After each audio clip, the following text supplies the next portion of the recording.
Warning, the following podcast contains strong language. Viewer discretion is advised.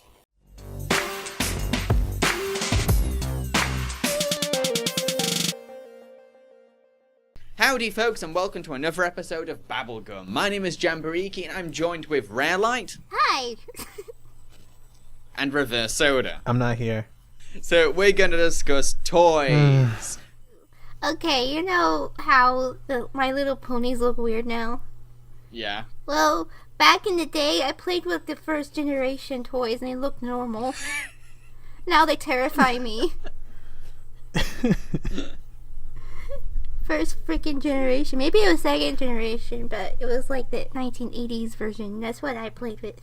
It's just, I don't know what's up with this generation of ponies. It's crazy. It's weird.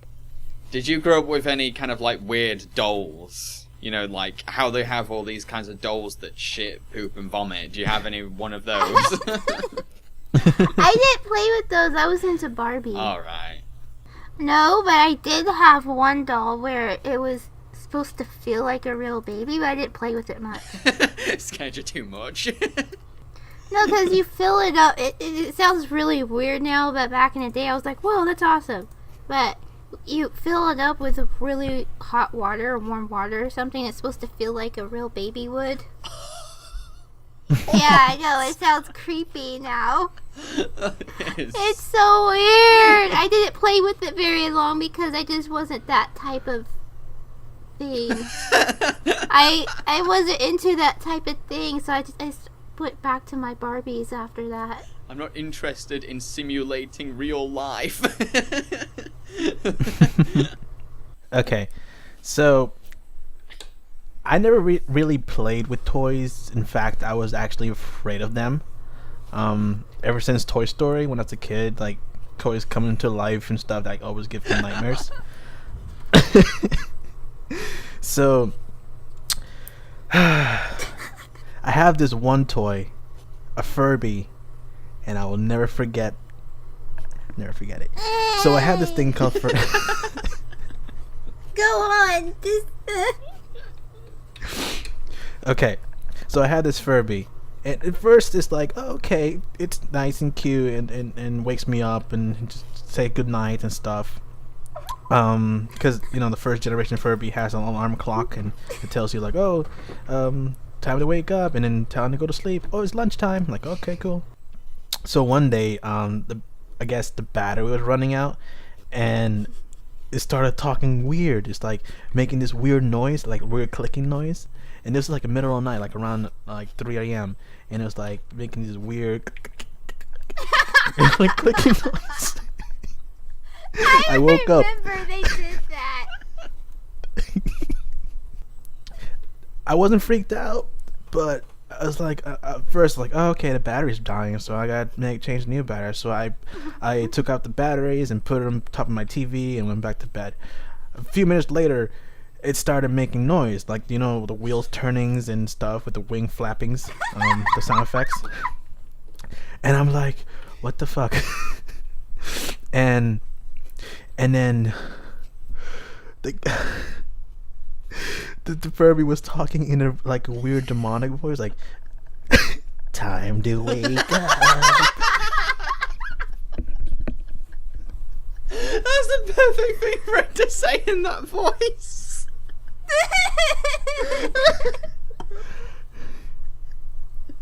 Oh, brilliant. And that freaked me out. And I was like, I thought I was dreaming.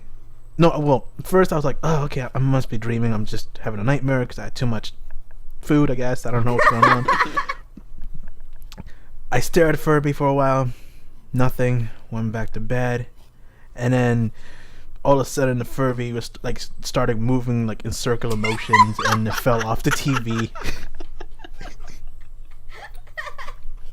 So I jumped out of the bed. I grabbed the Furby and I was just shaking on it to see it's working. It has a little juice in there or whatever, because sometimes some small store of energy can be stored up in Furby without batteries. And so I was like thinking, okay, it's probably because of that. Shaked it, nothing. So I put it back on the table or whatever, and And then a few minutes later, after I've fallen asleep, it just makes a weird kind of growl noise, like. It sounds like one of the kids from The Grudge. And I'm there. I'm like there. Like maybe if I got high under my blanket over my head, and maybe he won't see me. Or He won't see me. How old were you? I was like 9. He won't see me. And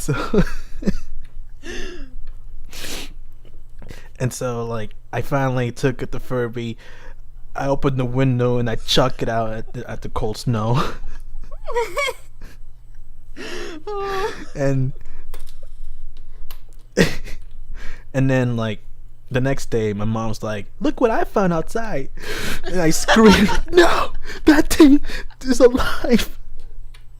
No.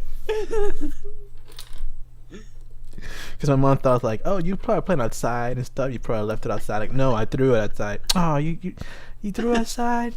No, I threw it outside on purpose. Oh, you just a kid. I put it right here and I'll fix it right up and get new batteries. Mom, you don't understand. That thing is evil. Oh, brilliant. And ever since that day, like I never really play with other toys because I overthink like toys will come to life. And there's a time that like Toy Story came out, I guess. I don't know. And because of that, like it's kind of frightening me and shit.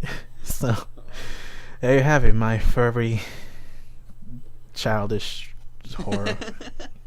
Brilliant. That's why I'm not very pumped with this podcast. I mean, Link and Pikachu and my penguin, like, they behave well. They do talk a lot. It's like you're comparing it to the Furby.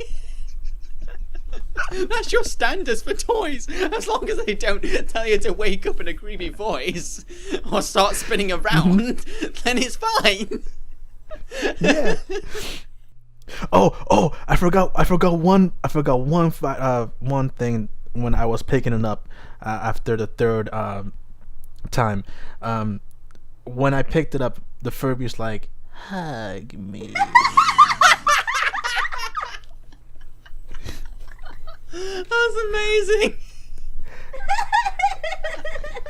And that's the reason why I threw it out the window. I totally left that out because I was like rushing with the story because I'm talking like 10 minutes now. What really adds to it is that Furbies aren't that exactly expressive, so they've got this completely deadpan static face while they're saying these things. Like it's looking into your soul. I fear for my life, man. I feared for my life. He's paranoid. So, did any of you collect any kind of toys? Mm-mm. Ponies. And Barbies. How big did your Barbie collection get? Very big. What about your God. pony collection? Big. The Beanie Barbies Babies? had a limo in a house, I think. I think we had a house. And a bunch of different kinds of Barbies. And then my sister had her own Barbies, so we like merged our collection together. It was like really huge. We probably had over 100 together. And then we had the clothes and accessories with it. At my school, there were, I'm not sure about you guys, but like we had crazes nearly every week, and like it was a massive deal, and if you weren't part of that toy craze, then you just felt left out. So there was always something. There would be like electric yo-yos. There was like wrestler toys resembling wrestlers. Everyone would have those, and all sorts of stuff, and the Pokemon cards, Yu-Gi-Oh cards. And for a while, I don't know if you know these, there were these little aliens, rubber aliens, and they would be in some kind of goo, and a lot of kids believed that like if you rub these aliens together, they would create some kind of new baby that would like be born from one of their heads, and you could feed them the goo. but like that's what a lot of them believed. What the fuck? It was really creepy. That's creepy. That's worse than Furby. But those were huge, absolutely huge, and people will like trade their rubber aliens. You could only get them. You could get them for like £1. So even if they were these revolutionary toys that were almost alive, they were selling them for £1. Power Rangers. I only had I can't remember which ones I had. I had red, I had white, I had green, I had black, yellow, and pink. But I didn't have blue. So whenever I met a friend that like had a Blue Ranger, I was like, oh, it looks so weird because it's not like one I have. It's got glasses. Wow. I remember Power Ranger toys. Oh, they were awesome. It was so cool. You could just flick a switch and they could turn into them. That reminds me, I also had the Digimon toys. It was so cool. When me and my brother went on holiday to one of the Greek islands, we found like the shop that had a bunch of Digimon toys. And a lot of shops would find in these Greek islands, they would be kind of like, have all these kind of like tacky rip-off, knockoff toys. But one of them was like these decent Digimon toys that you could transform into their next Digivolution. It was kind of cool. Oh, and Care Bears. I played with Care Bears. And Popples. When you came up with stories for your toys, how grand did they get? Did they have like story arcs, or were they just kind of like off the cuff? Do you remember coming up with stories? What? Stories. When you were doing stories with, like, when you were playing with toys, did you come up with stories? Oh, not with toys, with sticks, because It's like he trusted the sticks over real toys. Yes! Just imagine a little reverse in the forest playing with sticks. I trust you. You won't hurt me. You won't tell me to wake up in the middle of the night. Oh, it's amazing.